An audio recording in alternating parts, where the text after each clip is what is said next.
हम पूरक पठन पढ़ने वाले हैं। तो 10वां पाठ बूढ़ी काकी, प्रेमचंद इनकी ये पाठ है। तो इस पाठ के द्वारा समाज में वृद्धों के प्रति जो तिरस्कार भावना हमें दिखाई देती है उसका वर्णन इस पाठ में प्रेमचंद जी ने किया है। तो हम पहले प्रेमचंद जी का परिचय करवा के देते हैं। जन्म 1880 लमही उत्तर प्रदेश में उनका जन्म हुआ। मृत्यु 1936 वाराणसी उत्तर प्रदेश। अप्रतिम कहानीकार एवं उपन्यासकार प्रेमचंद का मूल नाम धनपत राय था। बाल्यकाल से ही आपने लेखन कार्य प्रारंभ कर दिया था। आधुनिक हिंदी गद्य साहित्य में आप कहानी के पितामह कहे जाते हैं। आपकी कहानियों उपन्यासों में शोषित किसान, मजदूर, स्त्रियों आदि की समस्याओं का विस्तृत चित्रण मिलता है। तो प्रेमचंद जी के इनकी जो उपन्यास या उनके जो कहानी लेखन है इनमें समाज का जो अभी वास्तव चित्रण है वह दिखाई देता है। तो उनकी प्रमुख कृतियां हैं मानस सरोवर भाग 1 से 8, जंगल की कहानियां, कहानी संग्रह है ये गोदान, गबन, सेवा सदन, कर्मभूमि, कायाकल्प, ये इनके उपन्यास है। प्रेम की वेदी, करबला, संग्राम, यह नाटक उन्होंने लिखा है। टॉलस्टॉय की कहानियां, आजाद कथा, गाल्सवर्दी के 3 नाटक, हड़ताल, न्याय, चांदी की डिबिया, ये अनुवाद लेखन है। ये उनकी प्रमुख कृतियां हैं। तो गद्य संबंधी प्रस्तुत कहानी के माध्यम से प्रेमचंद जी ने समाज में व्याप्त वादाखिलाफी वृद्धों के प्रति तिरस्कार की भावना पर जोरदार प्रहार किया है। यहाँ कहानीकार ने बुजुर्गजनों के मन का मनोवैज्ञानिक विश्लेषण करते हुए उनके प्रति आदर भाव रखने हेतु प्रेरित किया है। जो समाज में बुजुर्गों के प्रति उनका जो बिहेवियर है इसके प्रति बहुत सी वास्तव परिस्थिति हम देखते हैं, वास्तव चित्रण हम देखते हैं। तो यहाँ पे क्या होता है, उनकी भावनाओं को कुचला जाता है, वृद्धों के प्रति आदर भाव यहाँ पे नहीं दिखाई देता। तो इसका वास्तव चित्रण प्रेमचंद जी ने इस पाठ के द्वारा हमारे सामने रखा है। तो अभी हम पूरक पठन के लिए शुरुआत करते हैं। बुढ़ापा बहुधा बचपन का पुनरागम हुआ करता है। पुनरागम का मतलब है वापसी। ऐसे कहा जाता है जो बुढ़ापा होता है तो ये बुढ़ापे के इस उम्र में व्यक्ति बाल्यावस्था में जाता है। जिस प्रकार छोटे बच्चे जैसा व्यवहार करते हैं उसी प्रकार ये वृद्ध जो बूढ़े होते हैं तो उनका भी व्यवहार उनके समान होता है।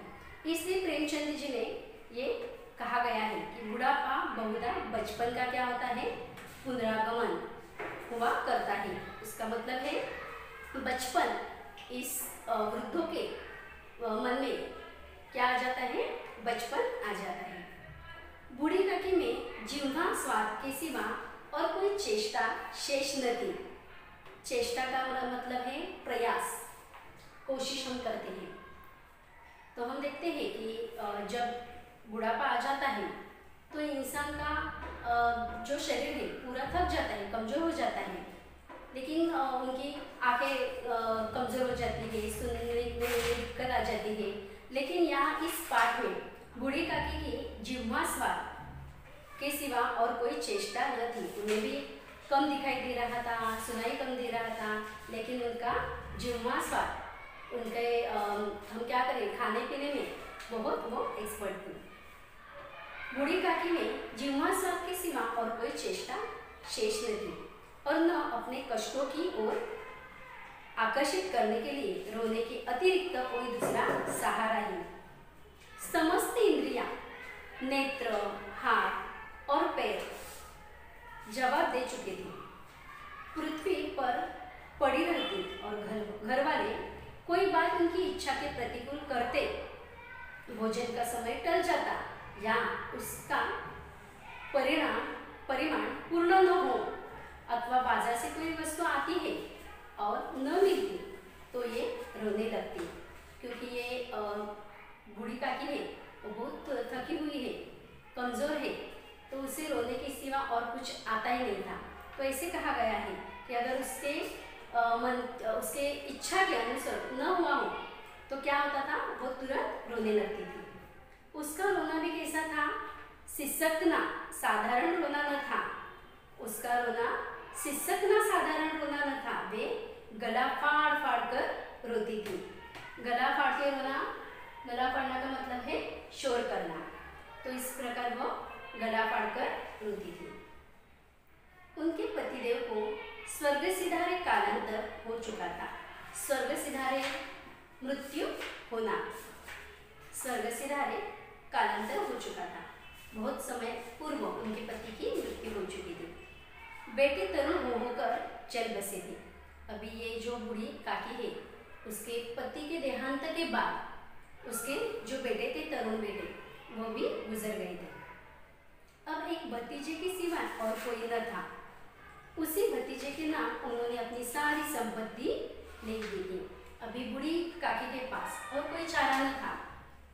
पति के देहांत के बाद उनके जो बेटे थे वो भी गुजर गए और उन्होंने क्या किया, अपना जो भतीजा था उसके पास वह रह रही थी और इसलिए उसने अपनी सारी संपत्ति थी, एस्टेट थी, वो अपने भतीजे के नाम लिख दी थी। लिखाते समय भतीजे ने खूब लंबे चौड़े वादे किए, किंतु वे सब वादे केवल कुली डिपो के दलालों के दिखाए हुए सब्ज़बाग थे। सब्ज़बाग का मतलब है धोखा। हमें पता है समाज की जो परिस्थिति है, इस समाज में जो इंसान होते हैं सिर्फ पैसे के लिए सब व्यवहार करते हैं। तो इसी प्रकार ये इसका बूढ़ी काकी का जो भतीजा है उसने भी क्या किया, बूढ़ी काकी को संभालने का वक्त आया तब सभी इस सब संपत्ति बूढ़ी काकी के खुद के नाम लिखवाते समय उसने सभी समाज के सामने, रिश्तेदारों के सामने बड़ी बड़ी बातें की। बूढ़ी काकी के अच्छे से देखभाल करेगा, उसे अच्छा खाना बना देगा, ये सब उन्होंने यहाँ पे मान्य किया था।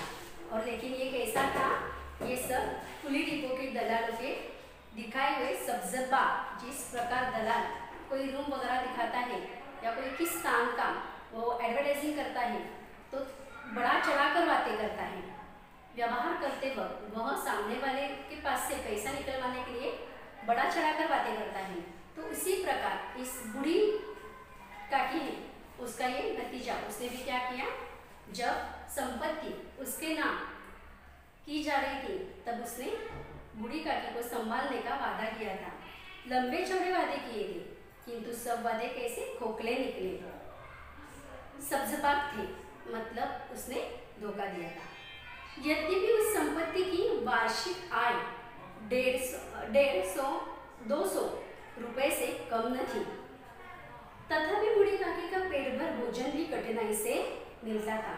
अभी देखो यहाँ पे, जब बूढ़ी काकी के सब संपत्ति इस भतीजे के नाम की गई तब इस संपत्ति का वार्षिक आय एक साल का अगर देखा जाए तो 150-200 इतना इनकम इस भतीजे को मिलता था। तो इस तरह उसे उस बूढ़ी काकी का अच्छा ख्याल रखना चाहिए था, लेकिन यहाँ पे सब उल्टा हो रहा था। बूढ़ी काकी को पेट भर खाना भी नहीं मिल रहा था। इसमें उसके भतीजे पंडित बुद्धिराम का अपराध था अथवा उसकी अर्धांगिनी श्रीमती, अर्धांगिनी उसकी पत्नी श्रीमती रूपा का, इसका निर्णय करना सहज नहीं। तो यहाँ पे लेखक ने ये भी कहा है कि ये बूढ़ी काकी को उसकी अगर संपत्ति भतीजे का नाम है बुद्धिराम और बुद्धिराम के पत्नी का नाम है रूपा, ये दोनों के बावजूद इनके बच्चे भी इस परिवार में हैं, रूपा और बुद्धिराम के, लेकिन फिर भी बूढ़ी काकी की इस्टेट अगर बुद्धिराम के नाम की गई है फिर भी उसे बुद्धिराम भरपेट खाना नहीं दे रहा था। तो इसमें गलती किसकी थी? तो लेखक कहता है बुद्धिराम की गलती थी या उसकी पत्नी की, ये कहना क्या है, कठिन है। बुद्धिराम स्वभाव के सज्जन थे, किंतु इसी समय तक जबकि उनके कोष पर कोई आँच न आए। रूपा स्वभाव से तीव्र थी सही, पर ईश्वर से डरती थी। अभी यहाँ पे दोनों के स्वभाव बताए गए हैं। बुद्धिराम सज्जन स्वभाव के थे, लेकिन कब तक उनकी अंदर सज्जनता थी? जब तक उनके कोष पर कोई आँच न आए, तब तक वह सज्जन थे। और उनकी पत्नी, उसका स्वभाव कैसा था? वह तीव्र थी। तीव्र का मतलब है तीखे स्वभाव की, और ईश्वर से डरती थी। अतएव बूढ़ी काकी को उसकी तीव्रता उतनी न खलती थी जितनी बुद्धिराम की बलमन साहस। बलमन साहस का मतलब है सद्भावनाशीलता। बुद्धिराम बलमन साहस था, लेकिन फिर भी उसकी पत्नी की, बूढ़ी काकी को, रूपा, बुद्धिराम की जो पत्नी है रूपा, उसकी तीव्रता उससे ज़्यादा न खलती थी। वह एडजस्ट कर लेती थी उसकी पत्नी से। बुद्धिराम को कभी कभी अपने अत्याचार का खेद होता था। खेद का मतलब दुख। विचार थे कि इसी संपत्ति के कारण मैं इस समय भला मानुष बन बैठा हूँ। लड़कों को बुढ़े से स्वाभाविक विद्वेष होता ही है। विद्वेष का मतलब है लड़कों को बुढ़ों से स्वाभाविक विद्वेष होता ही है। विद्वेष का मतलब है शत्रुता। फिर जब माता पिता का यह रंग देखते तो वे बूढ़ी काकी को और सताया करते। अभी यहाँ पे बुद्धिराम और बुद्धिराम के जो लड़के हैं, तो इन लड़कों को क्या होता था? इस बूढ़ी काकी का स्वभाव उन्हें अच्छा नहीं लगता था। बुढ़े उन्हें शत्रु के समान लगते थे। वे द्वेष करते थे बूढ़ी काकी का, और वो ये भी देखते कि अपने माताजी पिताजी इस बूढ़ी काकी के साथ कैसे बेहतर करते, कैसे व्यवहार करते हैं, ये तो वे देखते थे। और इस तरह जिस प्रकार बूढ़ी काकी के साथ उस घर में बुद्धिराम और उनकी पत्नी रूपा ये जिस प्रकार से उनसे लड़ाई झगड़ा करते या कुछ अनबन उनसे हो जाती, तो उसी प्रकार ये उनके बुद्धिराम के बेटे भी इस बूढ़ी काकी को ज़्यादा चिढ़ाते थे, सताते थे। कोई चुटकी काटकर भागता, कोई उन पर पानी की कुल्ली कर देता। पानी की कुल्ली का मतलब है मुंह साफ करने के लिए जो मुंह में पानी लिया जाता है और वो बाहर फेंक दिया जाता है। उस प्रकार से कुल्ली करके उनके मुंह पे फेंकते, कोई उन पर पानी की कुल्ली कर देता। काकी चीख मारकर रोती, क्योंकि और वो कुछ कर भी न सकती थी। उसकी हालत बहुत कमज़ोर थी, और इस कारण बूढ़ी काकी सिर्फ रोने के चीखने के सिवा और कुछ न करती। हाँ, काकी क्रोधातुर, क्रोधातुर का मतलब है क्रोधित, क्रोधातुर होकर बच्चों को गालियाँ देने लगती, तो रूपा घटनास्थल पर आ पहुँचती। इस भय से काकी अपनी जिह्वा कृपाण, कृपाण का मतलब है कटार, कृपाण का कदाचित ही प्रयोग करती थी।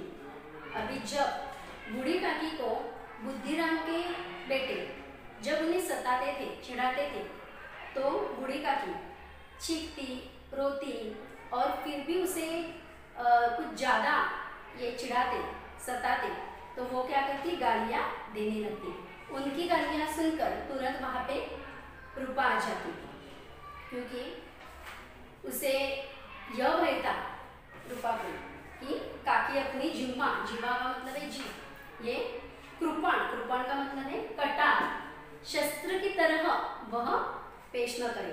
कृपाण का कदाचित ही प्रयोग करती थी। संपूर्ण परिवार में यदि काकी से किसी को अनुराग, अनुराग का मतलब है प्रेम, किसी को अनुराग था, तो वह बुद्धिराम की लड़की, बुद्धिराम की छोटी लड़की लाडली थी। लाडली अपने दोनों भाइयों के भय से अपने हिस्से की मिठाई चौबैना बूढ़ी काकी के पास बैठकर खाया करती थी। यही उसका रक्षागार था, क्योंकि ये बूढ़ी काकी है, ये बूढ़ी काकी क्या करती थी? अगर उसे कोई सताए और उसके सामने आ जाए, तो वो तुरंत क्या करती, गालियाँ देती, चीखती, चिल्लाती, इसलिए ज़्यादा ये बुद्धिराम के लड़के उसके पास नहीं आते थे। और बुद्धिराम की जो छोटी लड़की है उसका नाम है लाडली। ये बहुत ही इस बूढ़ी काकी की अच्छी अनुराग प्रिय थी।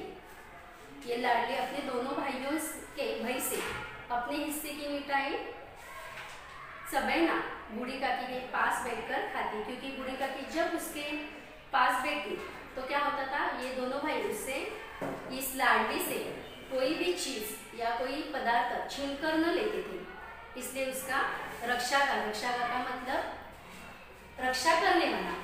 तो ये बूढ़ी काकी इस लाडली का रक्षागार होती थी। रात का समय था, बुद्धिराम के द्वार पर शहनाई बज रही थी और गांव के बच्चों का झुंड विस्मयपूर्ण नेत्रों से गाने का रसास्वादन कर रहा था। रसास्वादन करना, सुख लेना कर रहा था।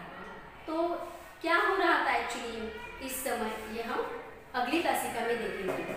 और आज का जो मैंने पाठ पढ़ा है तो इसके जो शब्दार्थ मुहावरे हैं वो आप अपनी बुक में